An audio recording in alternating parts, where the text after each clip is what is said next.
Let's just jump right into this explainer.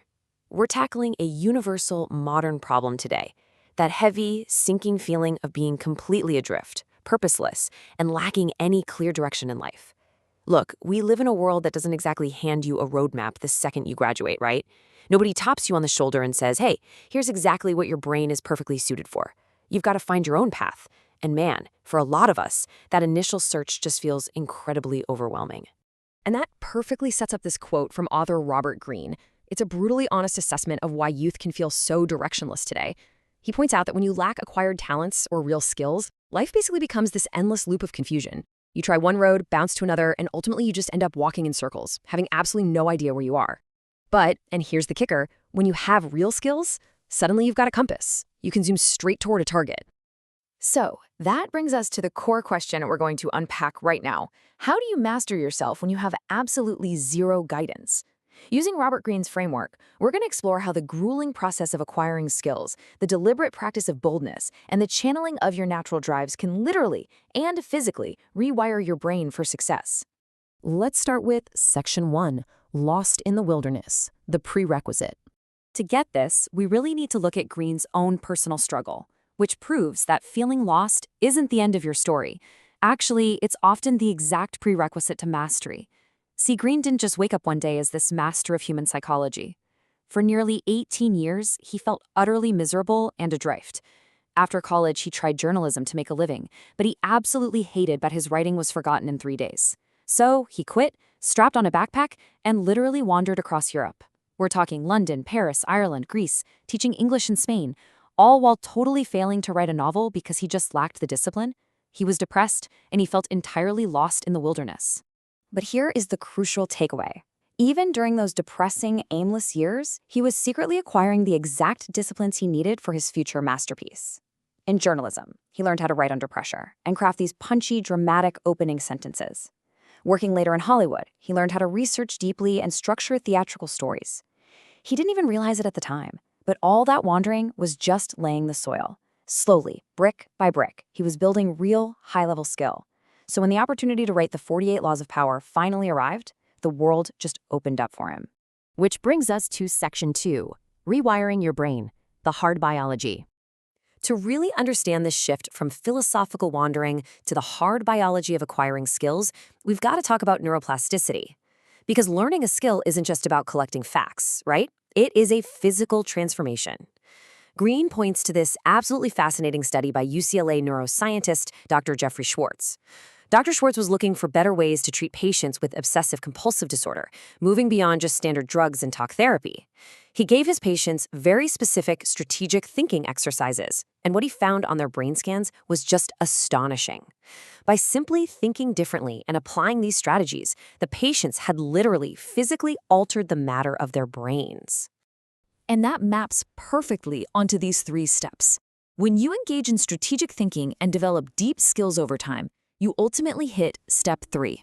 You physically change your brain matter. Think about that for a second. Non-material things, like your thoughts and your focus, literally alter material things, like your neural wiring. By laying this groundwork and learning a craft, especially when you feel lost, you aren't just gaining knowledge, you are physically building a brain that's capable of handling greatness when your moment finally sprouts up. All right, moving right along to Section 3, the Law of Boldness. Action creates reality. So how do you actually start building those skills or taking those first steps if you completely lack confidence? If you're feeling timid, powerless, or just don't naturally believe in yourself? Well, you have to manufacture it. Just like actors in movies calling upon real memories of sadness to force themselves to cry on cue, you can do the exact same thing with confidence. Think back to a moment in your past where you genuinely excelled. Seriously, it could be anything. Maybe it was a high school sports victory where you threw the winning pass, or a work project you absolutely nailed. By vividly recalling that specific emotion, you forcefully inject yourself with a feeling of power and capability. And this leads us to a super powerful concept. Physical action creates psychological reality. It's the idea that things start from the body. You know how they say if you force a smile, you eventually start feeling just a little bit happier? It's exactly like that.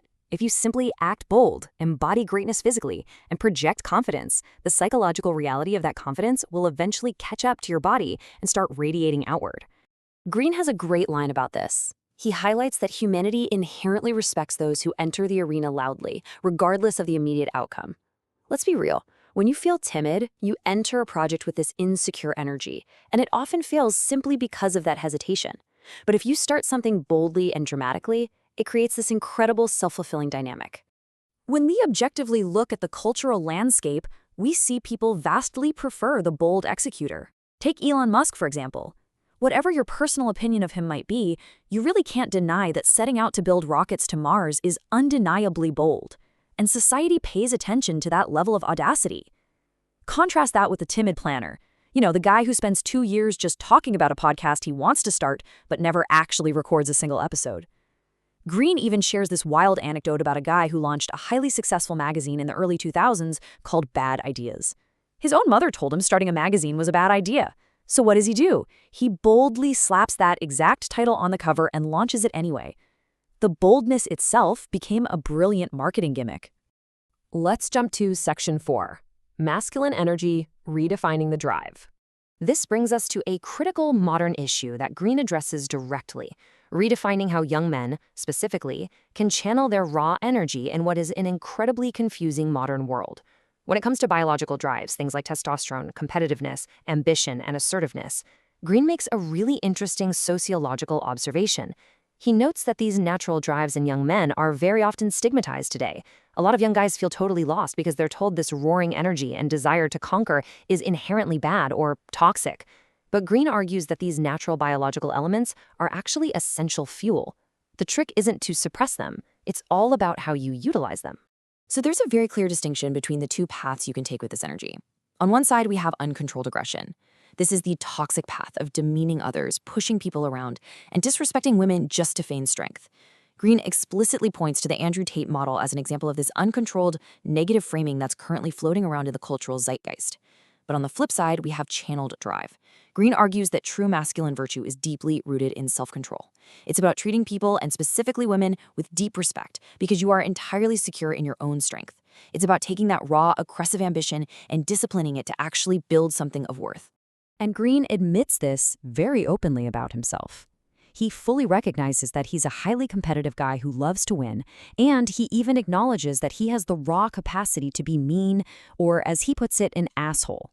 But rather than taking that out on people in real life, he channeled it. He literally poured all of his testosterone, his edge, and his aggression into exposing manipulators through his writing. He took his raw frustration with the world and disciplined it straight into the 48 laws of power. Which brings us to our final part, Section 5, Alchemy of Mastery, Transmuting Value. This is exactly how all these seemingly disconnected concepts build into one unifying framework. Historically, right, alchemy was that mythic attempt to turn base metals into gold. Well, in the context of mastering your own life, it means taking something bad, useless, or uncertain and transmuting it into immense value. Think about it, the 18 years of miserable wandering and failing, the intense discipline required to physically rewire your brain matter, the forced boldness to overcome deep-seated insecurity, and the aggressive, frustrated energy you might carry, all of these things are just base metals. They are literally the raw materials required in the alchemical process of mastery. So, as we wrap up this explainer, I want to leave you with one final provocative question to chew on for your own life. What confusion, what frustration, or what raw, unchanneled drive will you forge into undeniable value today?